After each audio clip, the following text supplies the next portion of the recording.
Actualidad geopolítica y actualidad comercial, porque sigue Donald Trump lanzando algunos anuncios, calentando un poquito el terreno un poco más de cara a la nueva fecha límite, a ese 1 de agosto. Bueno, Europa respira un poquito porque nos da algo más de tiempo para negociar con condiciones, pero veremos hasta qué punto, porque si tenemos en cuenta que Reino Unido y Vietnam sí tienen acuerdos, pero poco detallados, y que China pues ahí está con un documento de algo más de 400 palabras, no sé qué es lo que conseguiremos en Europa de cara a este próximo mes. Bueno, por otro lado, nos vamos a preguntar si hay un cambio de postura en la administración Trump respecto a Rusia y Ucrania.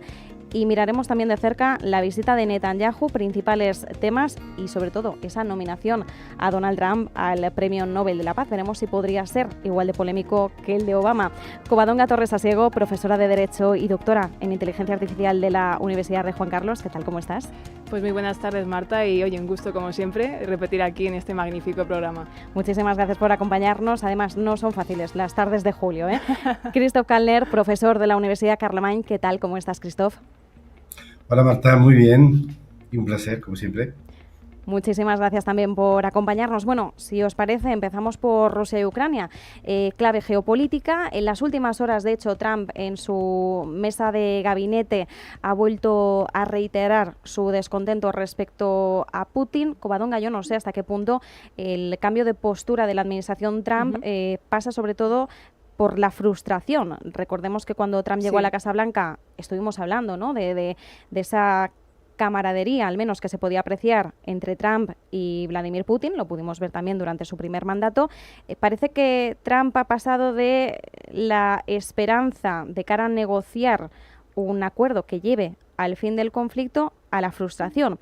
No diría que hayamos pasado de la luna de miel al divorcio, como es el caso de Trump y Musk, pero ¿en qué punto se encuentra ahora Trump para hacer este cambio, que yo no sé si es un cambio ya directo de postura o va con intenciones? Este envío de armas a Ucrania, este decir que no está contento con Putin, ¿a qué tipo de estrategia crees que puede enlazarse esta narrativa o este cambio?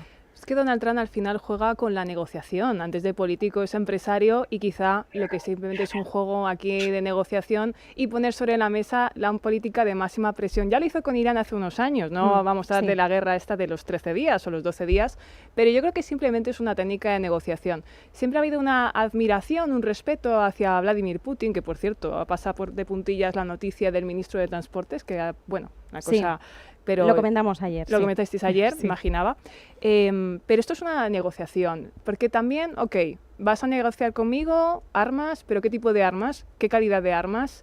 ¿Qué cantidad de armas? Porque sí ha dicho que de nuevo va a dar armas a Ucrania, pero no, que yo sepa, no se ha especificado ahora mismo el contenido de ese paquete de medidas militares, y eso habría que contemplarlo. Y otra cuestión que también me hace pensar que sí que hay una cercanía entre Rusia y Estados Unidos, aunque sea una negociación de repartirse quizá el pastel, y es la postura que tuvo Rusia durante ese conflicto o guerra, como lo queramos denominar, entre Irán e Israel, porque realmente nos sorprendió muchísimo a todos ese posicionamiento, y quizá esto sea como una política de máxima presión de Donald Trump. Obviamente él dijo, no, en 24 horas conseguiremos la paz, pero es que estamos hablando, decía Mackinder, experto en geopolítica, que está el Heartland, que es como el centro de la geopolítica, se encuentra actualmente pues lo que se conoce como Rusia, la zona de Ucrania. Es un punto geoestratégico muy, muy importante, junto con el Golfo Pérsico, pero no es lo mismo una guerra entre Ucrania, lo que es Europa, ese antiguo continente, el viejo continente, que lo que es actualmente, lo que podría ser ahora mismo Irán con Israel. No está, él sabe que es una relación asimétrica, no puede estar sobre Putin a ese mismo nivel. Me gusta el concepto de relación asimétrica. Christoph, ¿cuál es tu perspectiva respecto a este cambio en la narrativa de Trump respecto a Rusia y Ucrania? Yo diría que también hay un motivo muy lógico o muy económico. Hace un par de semanas Trump recibió un informe diciendo que el stock de armas, básicamente Patriot, Stinger, etcétera, americanos iban bajando bastante, porque no hay que olvidar que hace unas cuantas semanas Estados Unidos estaban entregando armas a Israel y a Ucrania para proteger, bueno, ambos frentes. Por lo tanto, había una preocupación dentro de la mentalidad de America First de quedarse sin, bueno, armas o misiles para su propia defensa. Por lo tanto, yo diría que en este momento un informe corto a Donald Trump, y Donald Trump dice, uy, entonces lo pagamos las entregas a Ucrania. Después, ahora Israel, hay una alta, bueno, hay una una tregua, por lo tanto, la capacidad de producción que es inferior a lo que se estaba gastando, bueno, se está recuperando y Trump, bueno, puede volver a cumplir con los acuerdos que se negoció con su predecesor.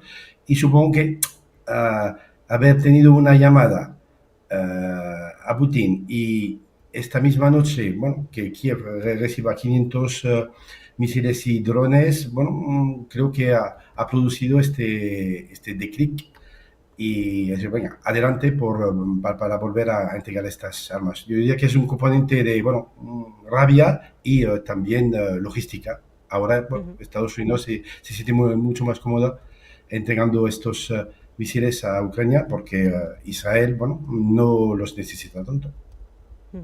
Claro, es decir, que el frente de Oriente Medio, esa calma de la que además han hablado Donald Trump y Netanyahu, puede haber proporcionado que Trump decida decantar un poquito la balanza y ahora centrarse de nuevo en el foco Rusia-Ucrania. No sé hasta qué punto tenemos que hablar también de un motor de frustración, teniendo en cuenta que fue la resolución del conflicto en Ucrania una de las principales promesas de campaña. Y bueno, luego hablaremos de la nominación al Premio Nobel de la Paz, pero es cierto que esto desde luego le daría muchos puntos si consiguiera resolver el conflicto. Bueno, muchos puntos, prácticamente todos. De hecho, Pakistán también había ofrecido darle el Premio Nobel de la Paz recientemente. Bueno, es que estamos esquivando, estamos en una cuestión geopolítica. Pakistán, India, Irán, Israel, Ucrania, Rusia, pero lo que realmente se está enquistando, como bien has indicado, es esa resolución del conflicto entre Rusia y Ucrania. Como ha indicado perfectamente el compañero, una cuestión también logística es importante. Bueno, y de hecho, a ver, creo que de las condiciones que ha sido de este 5% de ese PIB es que bastante porcentaje va a ser en armas americanas, no va a ser precisamente en productos europeos, que es lo que se estaba criticando, ¿no? dentro de los organismos internos. ¿Por qué habría que invertir más en armas americanas y no ser nosotros los que lo construyamos? Si bien es cierto que hay empresas que ya tienen como un telón de desarrollo tecnológico en Alemania, por ejemplo, y es verdad, han sustituido Volkswagen por hacer literalmente tanques o material bélico. ¿Quiénes son los principales propietarios o inversores de estas empresas? Habría que ver también esa cuestión del conflicto.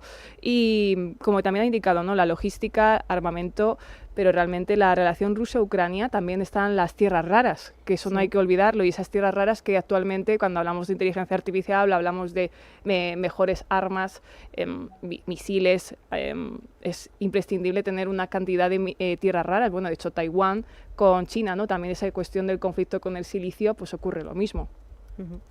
Christoph, ¿cuál es tu postura? Bueno, realmente dentro de bueno, de este entorno muy cambiante, yo pienso que hay elementos muy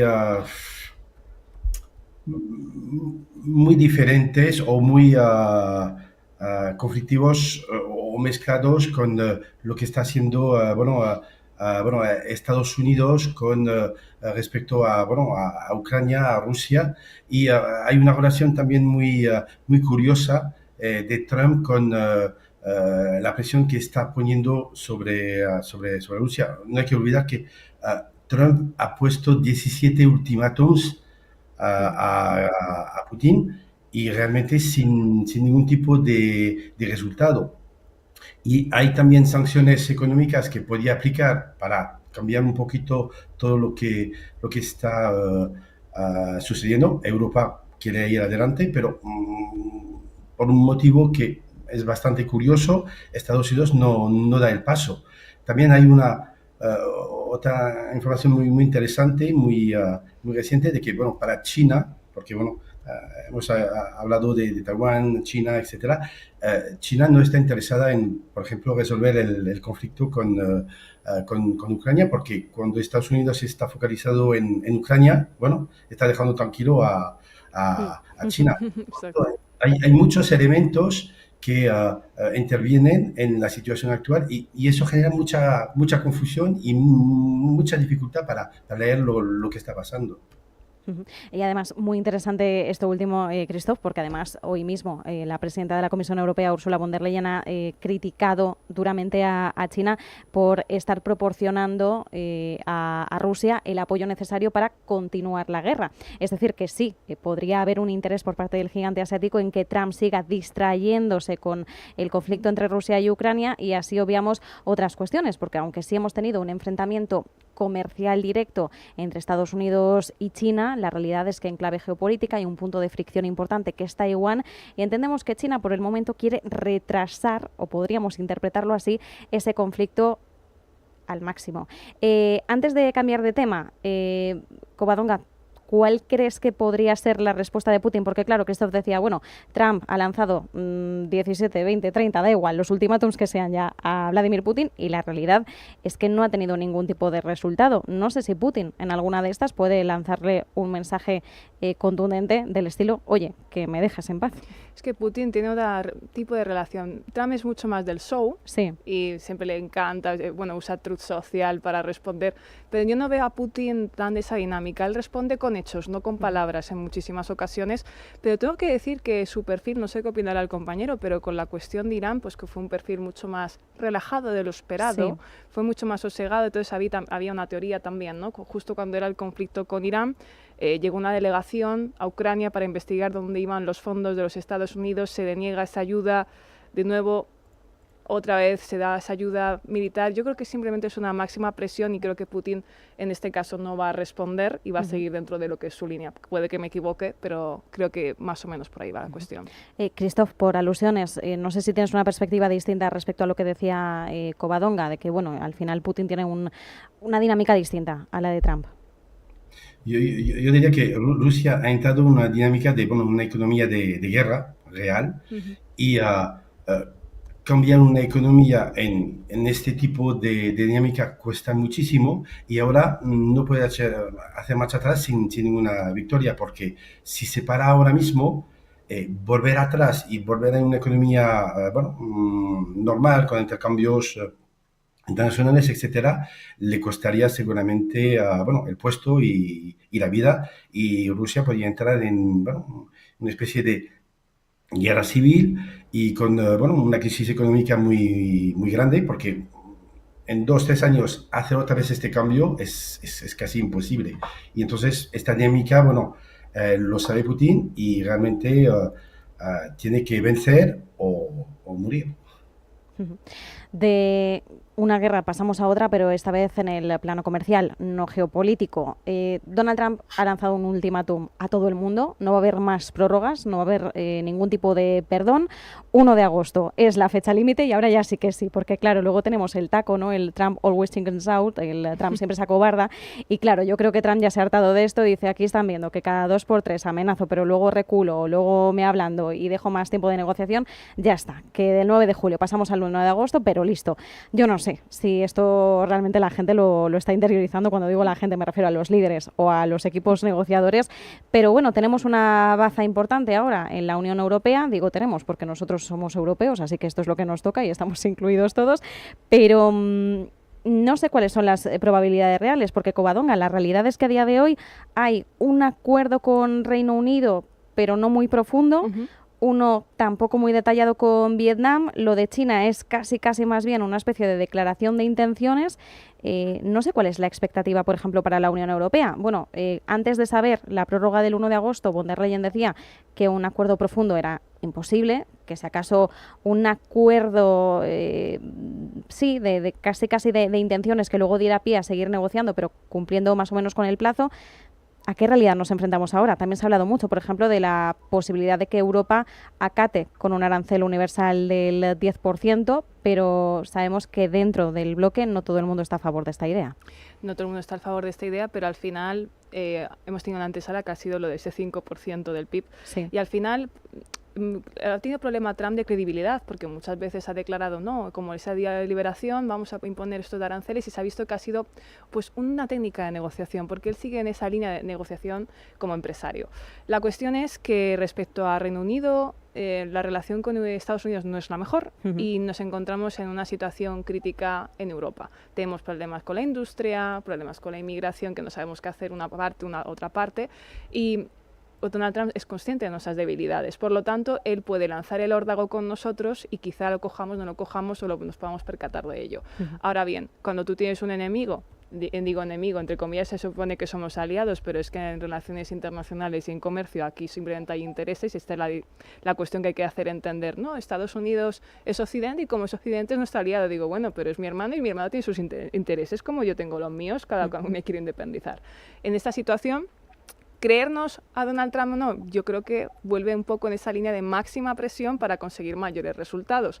Lo mismo ocurrió con lo del 5%, pero al final, finalmente, ojo, han firmado eso, ¿no? Han firmado todos los países. Por lo tanto, que decía Giorgia Meloni, no, aquí hemos firmado todos el mismo documento. ¿Funciona entonces la estrategia de Trump? Como es diferente a la de Putin, en este caso, pues como bien has indicado, parece que marea un poco la perdiz, pero finalmente consigue sus objetivos. Que el 1 de agosto, pues a lo mejor incluso nos está intentando tantear, pero lo va a conseguir antes o después, porque ya lo hemos visto el último mes. Bueno, y de hecho, esto de máxima presión para mayores resultados es casi en resumen y entre líneas lo que nos decía el secretario del Tesoro de Estados Unidos, Scott Bessent, que decía, bueno, sí, Trump ha aumentado la presión, pero fíjate que antes de la fecha límite del 9 de julio, porque en ese momento todavía era el 9, tengo mi bandeja de entrada llena de mensajes, ¿no? Porque ahora todos quieren negociar. Entonces sí, bueno, no, al final aquí en esta administración parece que se valoran más los resultados y los métodos, pues cada uno ya que en su comodidad y con su visión, pues ya declarará si está de acuerdo o no. Claro, Christoph, ahora también las preguntas, ¿no? ¿Qué escenario se mueve para Europa? Porque ya hemos visto también que en medio de estas negociaciones ir con mano dura contra Estados Unidos tampoco es bueno, porque efectivamente podemos provocar el enfado de Donald Trump, que ya en últimas ocasiones, sobre todo lo vimos, claro ejemplo, en la última cumbre del G7 y lo hemos visto también en La Haya, por cierto, en la OTAN, la realidad es que todo el mundo quiere evitar la confrontación directa con Trump porque saben que puede escalarse todavía más el enfrentamiento y eso es el escenario probablemente más negativo. No sé hasta qué punto Europa, con tal de no encender esa mecha en este menos de un mes que nos queda, puede plegarse más de la cuenta, porque se ha repetido mucho el acuerdo justo, un acuerdo que sea consensuado, que sea negociado. Claro, cuando tenemos en cuenta que los 27 miembros no suelen actuar como una única voz, aquí es donde nos surgen las preguntas. Yo diría que en este caso hay un factor diferencial comparado a lo que pasó en la OTAN. La OTAN fue, bueno, un compromiso, 5%, dentro de 5 o 10 años, bueno, y vete a saber quién estará. En el tema de los acuerdos comerciales, normalmente son acuerdos que tardan muchísimos años. Ejemplo, después del Brexit, bueno, UK sigue negociando con Europa y unos cuantos países nuevos acuerdos económicos y aranceles, etcétera. Es decir, que son acuerdos que duran muchísimo. En este caso, si Europa consigue alargar los plazos y tiene armas para poder alargar estos plazos, el impacto de estos aranceles, que no hay que olvidar que es el contribuyente americano que lo va a pagar y lo pagará. Entonces, eso puede coincidir con las elecciones del año que viene. Por lo tanto, si Europa consigue alargar los plazos, comportarse con un bloque, estos efectos de anteriores subidas de aranceles, bueno, empiezan a notarse porque, bueno, con el tema de los stocks, etcétera, el efecto inmediato en el presupuesto del consumidor americano no es inmediato, pero bueno, con los meses los precios aumentan, la inflación aumenta, el descontento aumentará. Por lo tanto, si no quiere descontentar del todo a sus electores, ahora por ejemplo su popularidad está alrededor del 42%, tendrá que revisar y volver a hacer marcha atrás para no importar inflación con malas negociaciones y precios que aumentan para productos europeos. Si Europa consigue a largo plazo, yo diría que estaríamos otra vez en un presidente taco. Me gusta, eso sí. Me gusta esto de ir ampliando los plazos porque me recuerda también un poco al objetivo del 5% de la OTAN, ¿no? Vamos a poner la primera revisión en 2029, que Donald Trump ya no estará en la administración, y vamos a ver si así efectivamente conseguimos minimizar el impacto de quienes no hayamos cumplido con el objetivo. Bueno, esto es una cosa, pero la realidad es la que es. Christoph, muy bien citabas el caso del Brexit. Hemos tenido muchos años para negociar y la realidad es que hasta ahora no se ha materializado un acuerdo con determinada profundidad. Esto de los 90 acuerdos en 90 días, todos sabíamos que era irreal. Como mucho podía haber 90 declaraciones de intenciones y aún así era mucho. Sabemos que inundar la zona es la especialidad de la estrategia comunicativa de Trump, pero una cosa es inundar la zona y otra cosa ya es manejar, quien mucho abarca poco aprieta, ¿no? Es que el refranero español es sabio para estas cosas. Vamos a hacer una breve pausa, pero seguimos enseguida. Christoph Covadonga, que nadie se mueva, que volvemos enseguida con más análisis.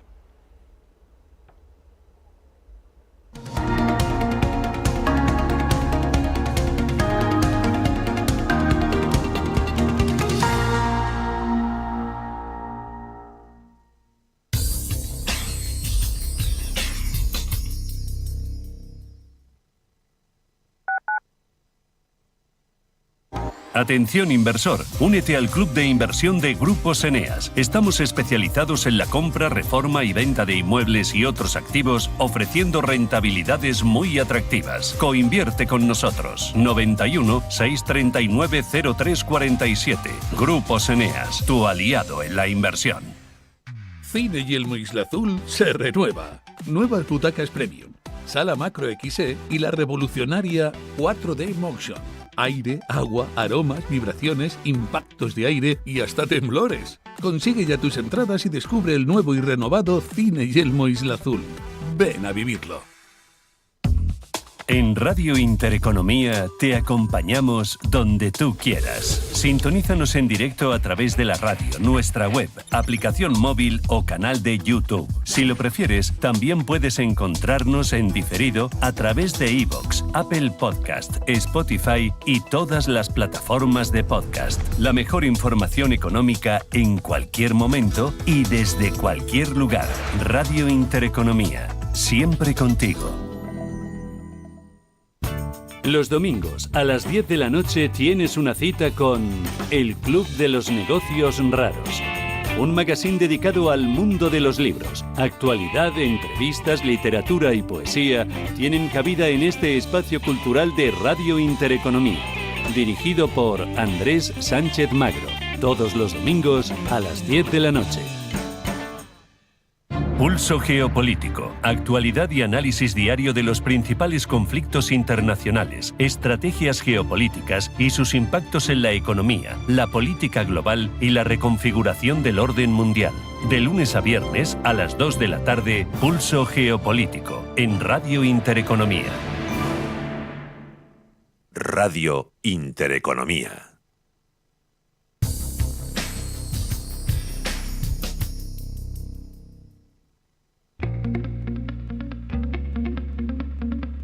Actualidad geopolítica en Visión Global.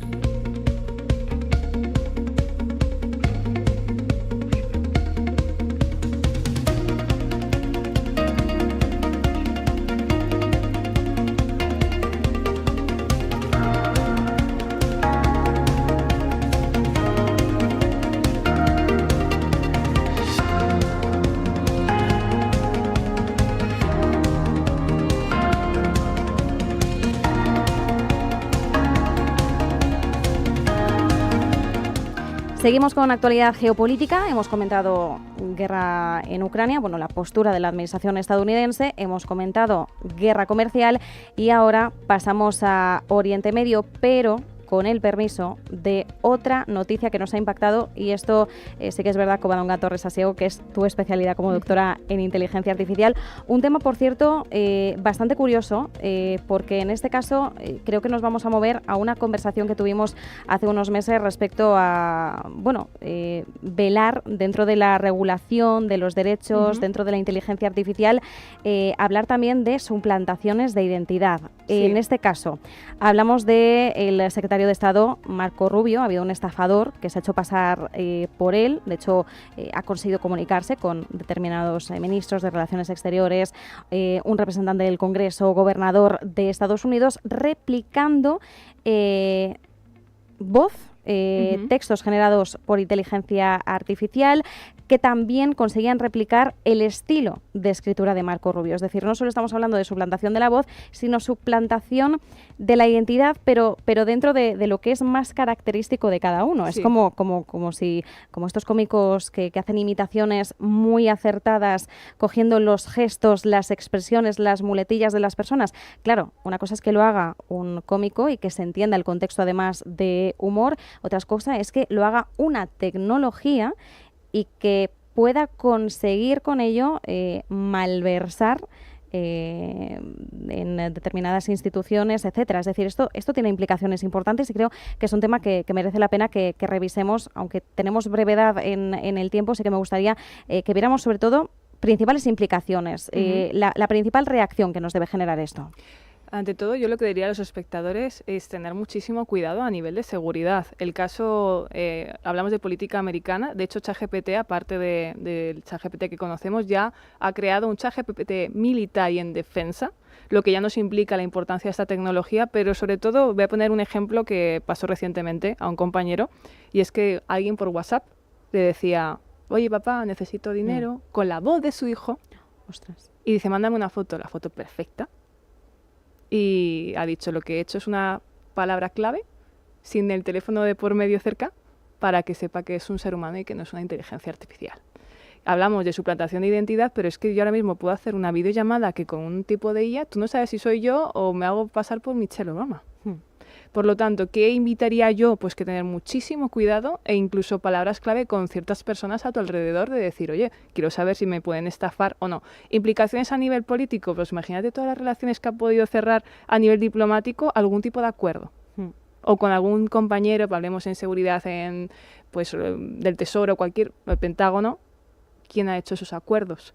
De ahí que ChatGPT dijera hace unos meses, creo que fue un mes y medio o así, que iba a hacer un ChatGPT solo y exclusivamente para el gobierno de los Estados Unidos, que tendrá un modelo de seguridad.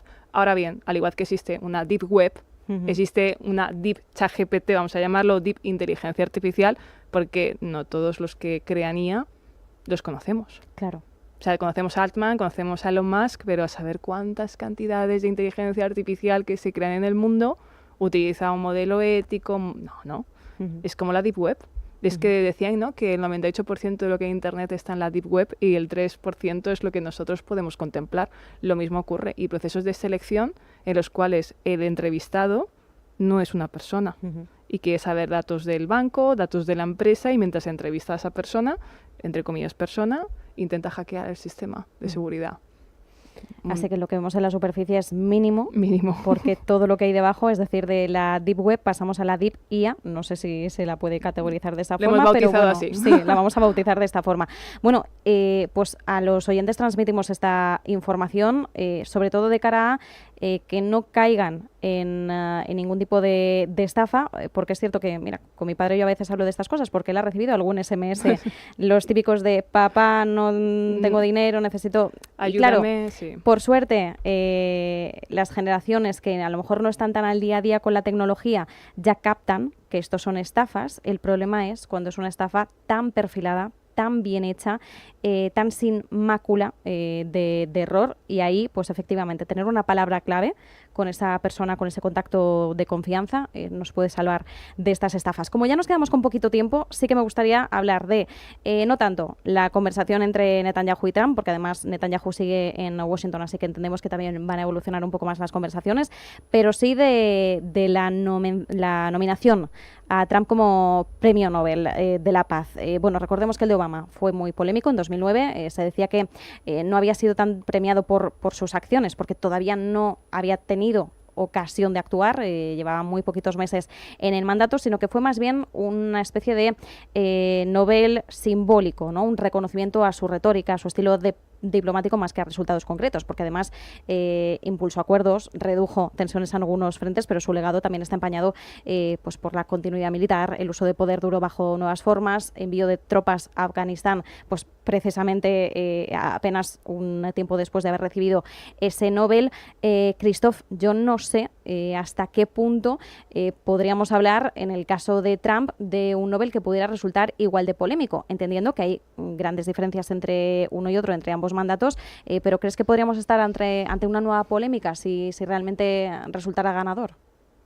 Bueno, hay básicamente 3 criterios para recibir el Nobel de la Paz. Bueno, aparte de estar nominado por personas acreditadas, jefes de estados, etcétera, que sería, bueno, lo primero sería promocionar grandes congresos de la paz. Bueno, que aquí Trump, bueno, lo ha hecho y lo está haciendo.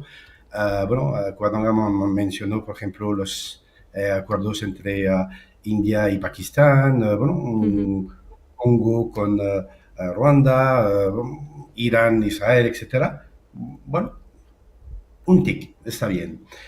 Después hay otro criterio que sería contribuir significativamente en la fraternidad entre naciones.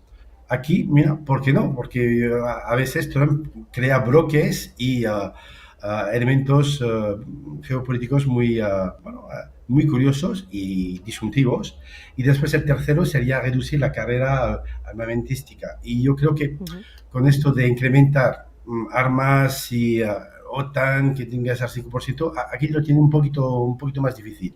Pero yo creo que sería bueno, posible que reciba un día de esto este Nobel de la Paz. Yo diría que la gran asignatura por eso también está tan empeñado en perseguir el cierre de los acuerdos de Abraham, es remodelar Oriente Próximo y Oriente Medio para que, bueno, haya estos bueno, acuerdos entre Israel y Arabia Saudí, Siria con Israel, Líbano con Israel, etcétera, y una Pax americana y unos acuerdos de Abraham realmente bien hechos.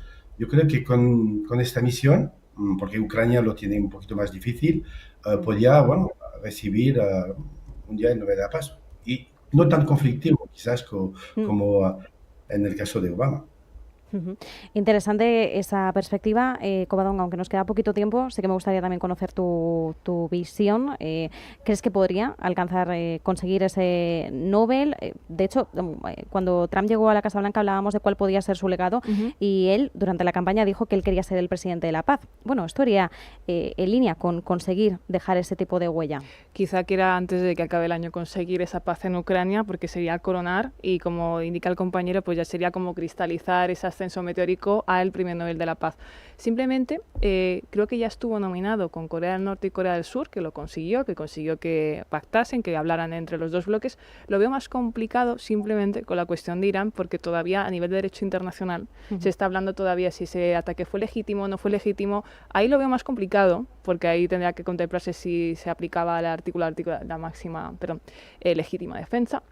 Y ahí lo veo un poco más complicado. Sin embargo, en el mapa completo geopolítico sí que podría ser nominado, pero no va a ser el centro de polémica, yo creo, simplemente porque tiene muchos detractores y a la vez tiene muchísimas personas a su favor. Pero es verdad que decían que era el presidente que no había iniciado ninguna guerra o que había intentado mitigar todos los conflictos bélicos que están en el horizonte. Bueno, fue polémico Obama.